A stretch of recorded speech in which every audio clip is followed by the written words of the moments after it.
If you've ever sat down to do something important, but somehow found yourself scrolling through your phone 20 minutes later, this episode is for you. I am Dr. Luasho and welcome to my YouTube channel where I talk about everything personal transformation, practical strategies to time management, productivity, and overcoming procrastination.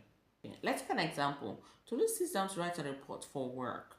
She opens a laptop, but before she could type a single line of the report, she gets a WhatsApp notification.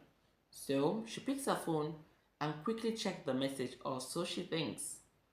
Then from there, she ended up watching the video, and from them, replying some messages, checking her mails, and scrolling through Instagram. By the time she looked back to her screen, a 1 full hour was already gone. Now she's mentally tired, frustrated, and her focus scattered. Does that sound familiar?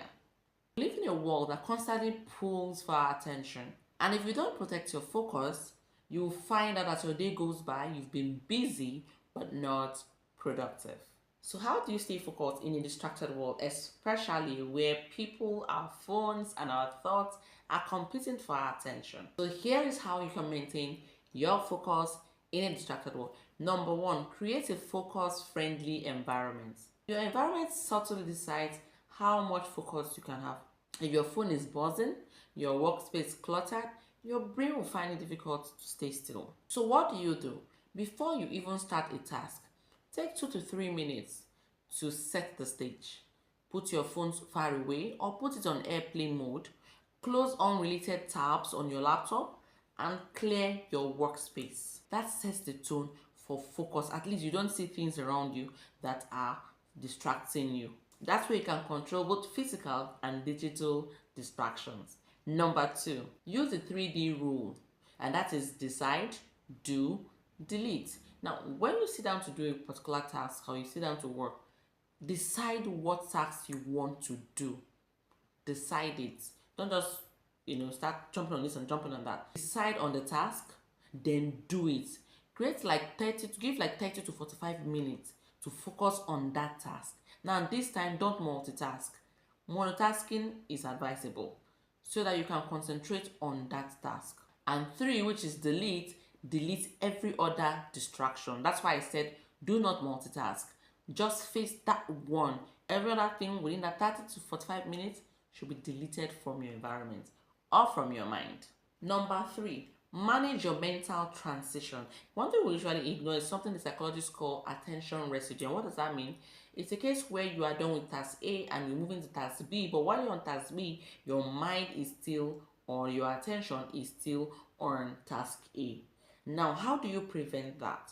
One of the things you can do is, in between tasks, when you're done with task A, stretch, breathe, take a few minutes work, and come back to focus on task B.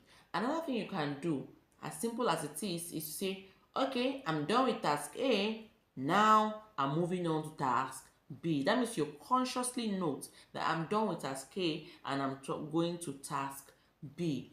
It looks so simple, but I can tell you that it does a lot to the brain in order to move on from that first task and focus on the second task without suffering attention residue. Number four, protect your energy, not just your time. Sometimes you lose focus, not really because you can't manage your time or you have issues with your time.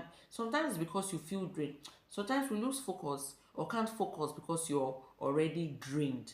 You really can't do much when you're drained, when you're empty. So how do you solve this problem? In between tasks, schedule rest or a form of refresher.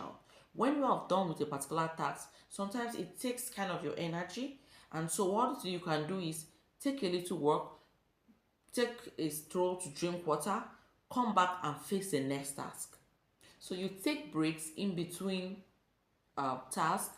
Sometimes you take rest, a 15 minutes rest. Just that break has a way of refreshing your energy, and then you're able to do what? Not just manage your time, but manage your energy, and with that renewed energy, you're able to focus. Number five, create a focus block in your day. Don't wait for focus to happen. Schedule it into your day. So what do you mean? You can decide to schedule a particular time, maybe 1 hour, 1.5 hours, and maybe just 45 minutes for deep work. Now, during that time, you're not going on any errands, no messages, no errands, no people distraction, no interruptions. At this time, tell people around you that you are not available and you shouldn't be interrupted. That way, you will also maintain your focus. So, let's do a recap. For you to be able to maintain focus in a distracted world, one, you do was create a focus-friendly environment. No, but two, use the 3D principle, which is the decide, do, and delete. Number three, manage your mental transition. Number four, protect your energy, not just your time. And number five, create a focus block. One thing you need to understand is that in order for you to get anything done on this earth, you need to be intentional about it. And that same goes with focus, especially with a lot of distractions around us. So I want to believe that you will start focusing, you will start being deliberate about being focused. If you follow all these 5 points I've given, you will begin to, or even just a few of these 5 points, begin to see yourself being able to accomplish more even within a very short time. You need to be intentional about it. Now that you know how to focus, but if you're looking out to how to schedule your day or how to manage your time effectively, check the next video.